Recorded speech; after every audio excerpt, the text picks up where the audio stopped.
Good morning, ladies and gentlemen, or good afternoon.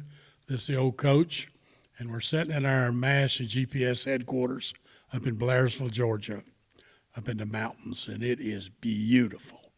And it's a gorgeous day. But this morning I had a little bit of an epiphany that really excited me. And for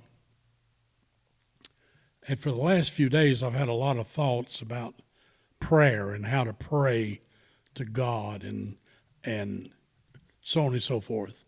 But this morning, I was just studying that, and yesterday, our good friends and Jean and myself went over to my grandfather's grave and mom's and grandma's, and I was just thinking about Grandpa Smith and how he was so simple, but so absolutely godly. And he used to, when he was praying, he'd do his prayer, and when he got to the end of it, he'd say, "Lord, whatever duty demands me to pray for, I'm asking that. My little old brain can't comprehend all of it, but you're God. You already know." I was thinking about what we call the Lord's Prayer and what everybody calls that, but just how important that is, because what I'm looking at with this airborne logo was when I was in combat, it mattered who was pulling point. It mattered.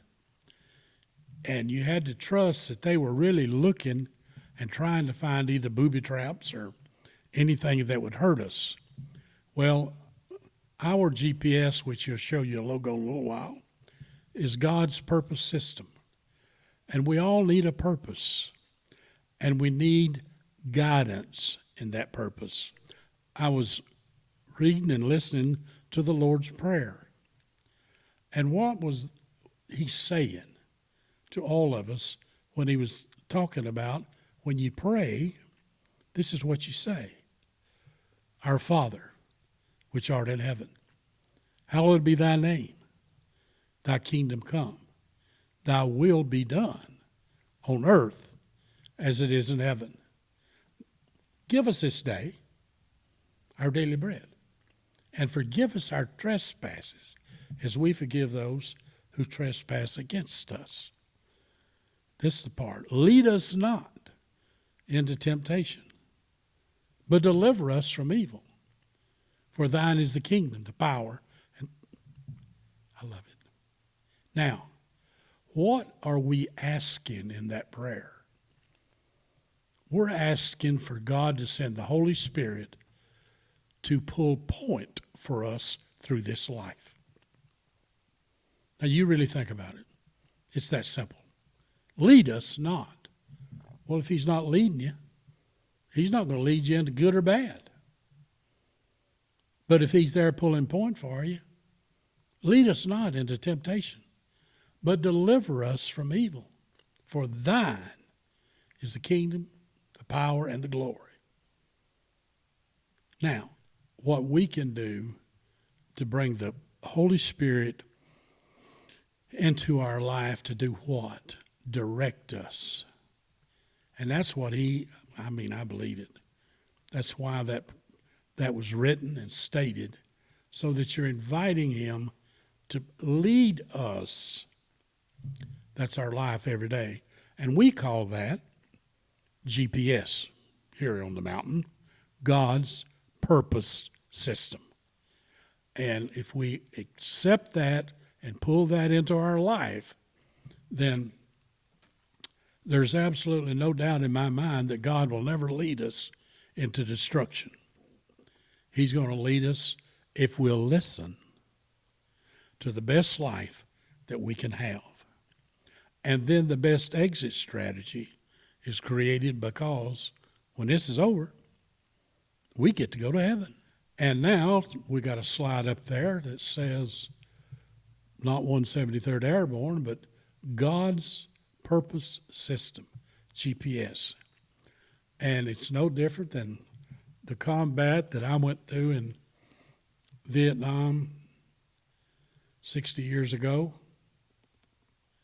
and what we do in our everyday life, all of us.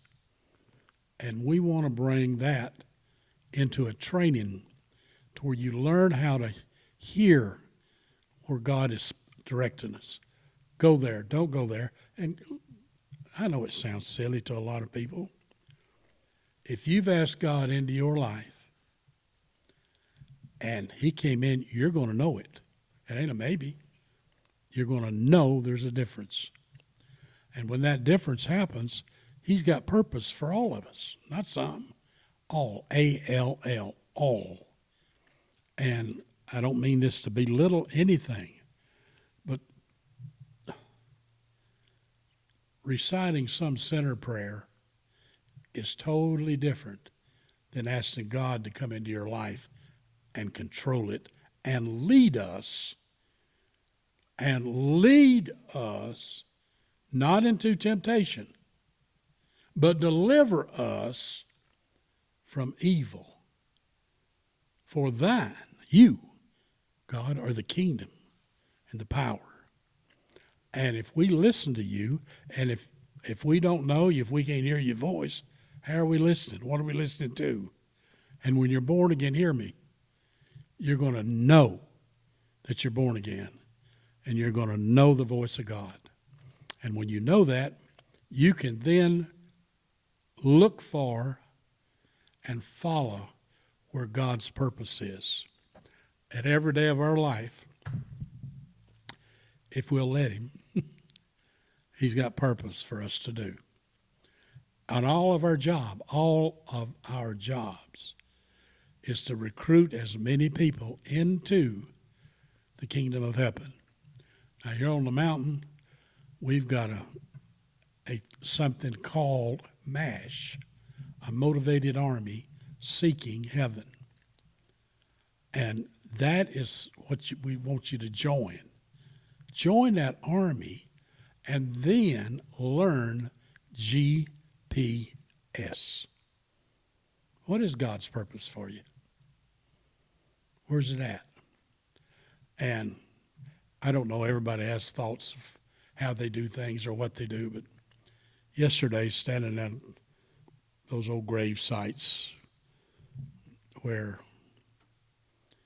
my grandfather, who's my mentor, my grandmother, my mother, uncles, and my father was buried way down in Jonesboro, Georgia, but I pointed to Grandpa's grave in World War I, medic.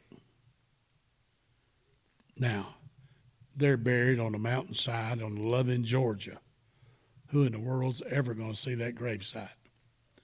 Besides maybe 100 eyes, whatever. And why would they stop at Walter's grave instead of the other 100 up there? They won't. That's not how it works. But we have got a wall that lets you know who your hero is and tell the story. And if you look on our webpage, my grandfather was George Walter Smith. I was named after him. And his story is incredible. It's incredible.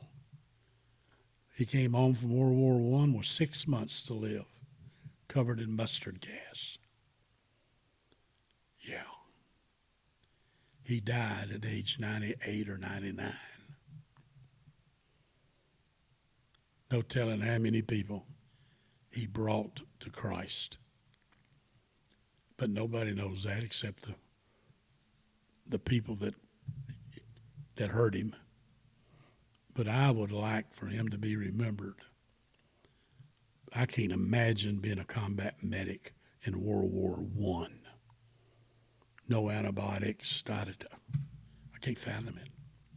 Because it was terrible, and I had my combat medic right here in this chair last week, Doc Cotney. He was my medic in my platoon in Vietnam.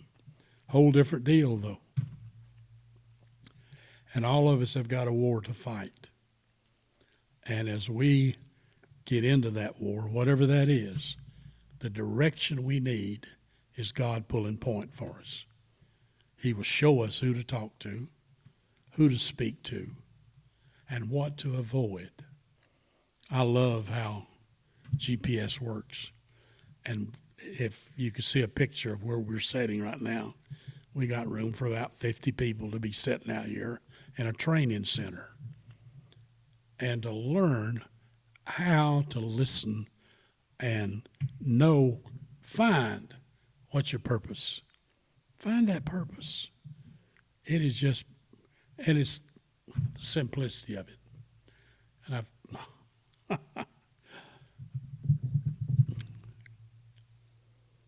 don't go there. Go here. Get off this exit. I mean, stuff as simple as that. I can't tell you how many times that's happened in my life.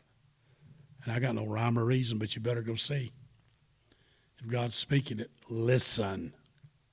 It matters. And I'll continue with this story at a later date because I'm liking it. Anyway, we love you and would love to invite you here to the mountain to learn. First of all, if you're not born again, we can't born you again, but we can sure show you the simplicity of how that works and to where I promise you, there won't be a question about it once you're born again. There'll be no if I did, I would, You're going to know that God moved into your life. You're going to know it. And it is the most important thing that you can do. And I just will tag the book a little bit. If you get a chance, go online and get our book called What a Difference a Day Makes. And those stories in there of the born agains in that book. So grab you an order of that. But come see us. Call us. I just love to hear from you. Love to see you. Come to the mountain. So, Coach, see you next time.